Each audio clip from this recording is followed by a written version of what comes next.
Assalamu alaikum Sheriff di Nyuro officiel media kan ba belajelen be fo ma wo ma ye Nyuro Sheriff ka kanu Mali kono ani Mali ko ka foli be se a belajelen ma ne kuna foni mina diawo ma ka bo aw balma kena wo dinga na wakala ndi fitini da Alassane Bakia inshallah belajelen be fo na ba do ne zikri Bakia amena lase do ke Sheriff di Nyuro officiel la ge ba belajelen ana lame ba belajelen kan lame awajija ka lase meja usanfe minu nga meja ususule no kosobe bela jelen boya be ala amina kuma jumere kan amina kuma laïcité ko inde kan laïcité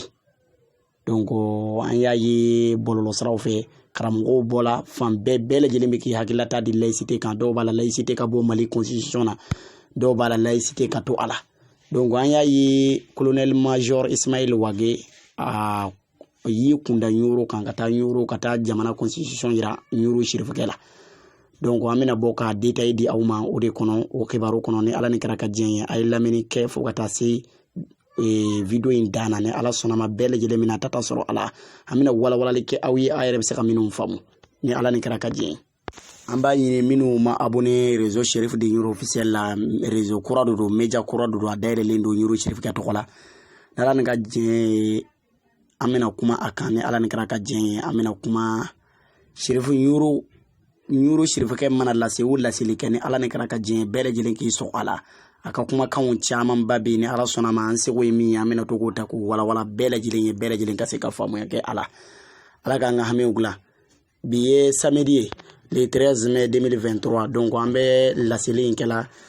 ani semeni le kono ko inkela ambe se ka fo abe ni ka do kun da fabi ni ma fili ya wati constitution kun tara yira la depuis lundi do Nyuro Sheriff ke ya yira ka la série kono aka la série kono na kuma laïcité kan donc jamana nyemoko colonel major Ismail Wage donc colonel do abe jamana kono colonel major Ismail Wage donc atala ni constitution ka ta yira an fa buyila Nyuro Sheriff ke la ka hakilata di laïcité kuka donc manga umbe ka caya karamo bebe ki hakiladi Nyuro Sheriff ke mun fo laïcité kan ako akadam bela jere kiri katikene alqur'ani kiri katikene qur'ani akade bey kiri katikene qur'ani ako me tabulu wero fana be Mali kono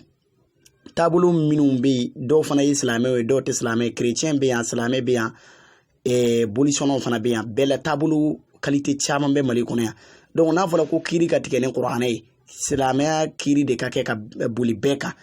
donc ko est ce que bien wa islamia ere kiri bi boli jonde kan fola bi boli islamia de kan ate boli kafiri kan islamia sharia bi boli islamia ere de kan est ce que ete tomina o ton sharia bi se kata fo ko bi boli e kan wa ibi tomina o ton sharia bi boli e kan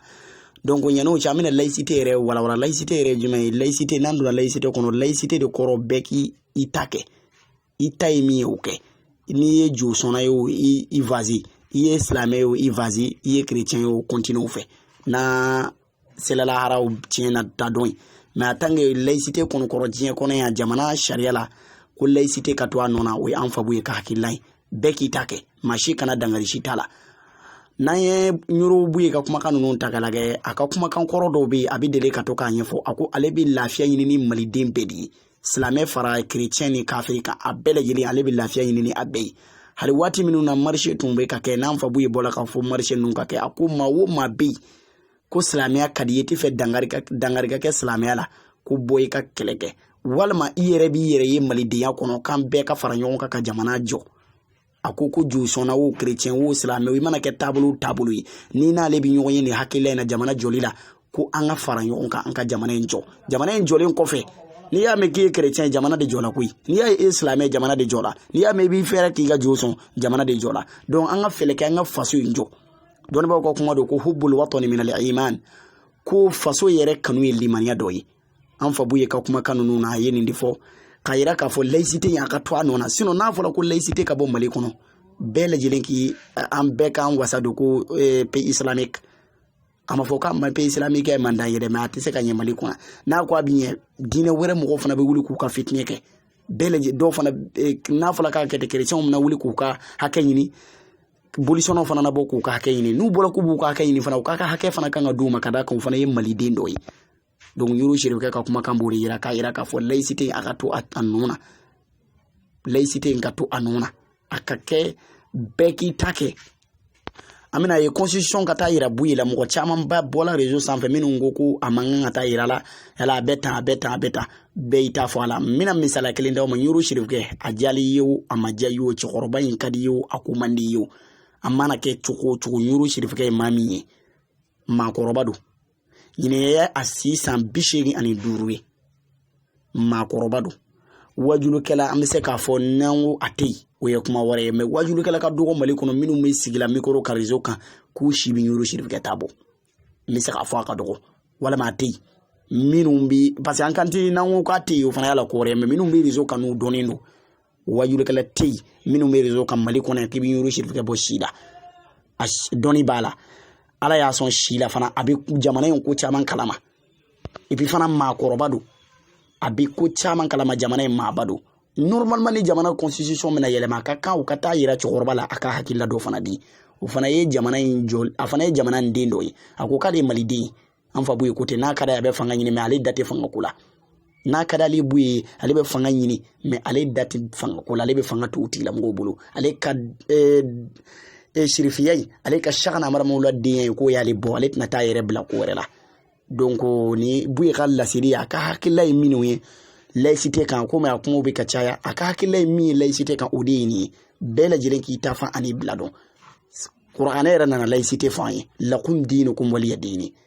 aw n'aw ka diinɛ ne Muhamadu ni n ka diinɛ yɔrɔ kɔni kiiritigɛla ko bɛɛ banna yen aw n'aw ka diinɛ ne nin ta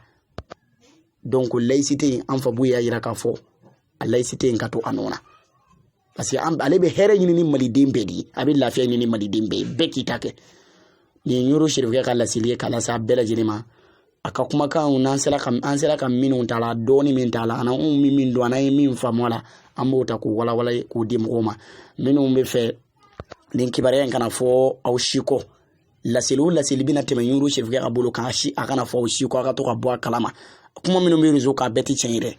mais k'a yira aw la n'aw mago bɛ Ɲuro Sirifukɛ ka laseli la ni Ala sɔnna a ma a bɛ sɔrɔ